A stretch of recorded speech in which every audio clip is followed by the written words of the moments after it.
Not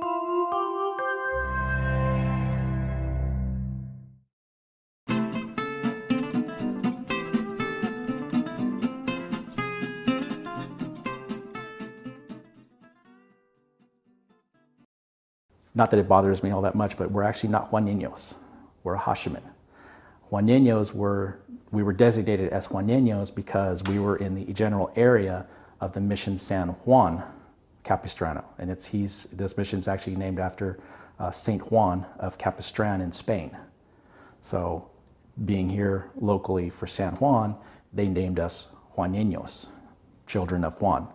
The Luceño, they named them that after the Mission San Luis Rey, Luceño, or Gabrieleño, the Mission San Gabriel.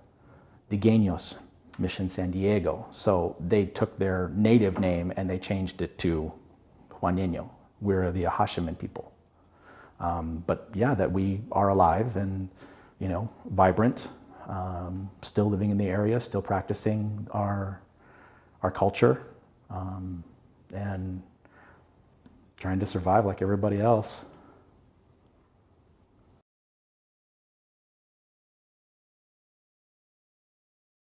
The village of Koa, and not quite, people pronounce it different ways. Pamai or Pimix, it's P-I-M-I-X. So different people pronounce it different ways. I do know that depending on the spelling or the way they pronounced it, like the village of Vu, and then if it were pronounced Vunga, then you were not from the village, but you were from the surrounding area of that village. So, but those are the two villages that I can trace my ancestry back to. So it's almost like a son of... Yeah, exactly, from the area of that area. And that's actually from the genealogy that I've been doing for the tribe. A lot of the early records actually will have their Indian names and from whatever village they were from.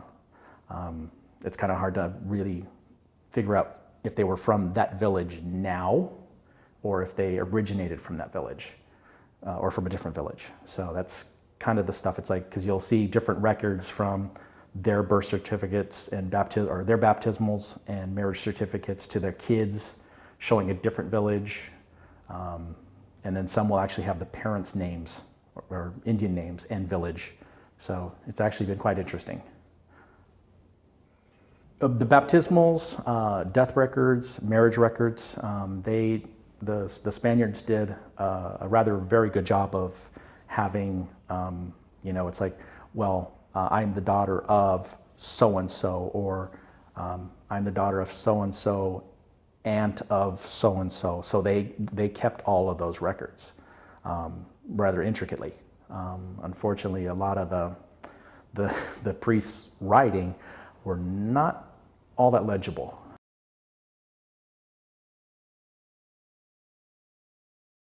A lot of the different tribes all through the mission area, a lot of the families are related, because when they did the mission in San Diego, they did that one, they came up, they did the next mission, but they took Indians from that mission to the next one to build and do stuff like that. Some of those Indians would escape or stay, start a family there.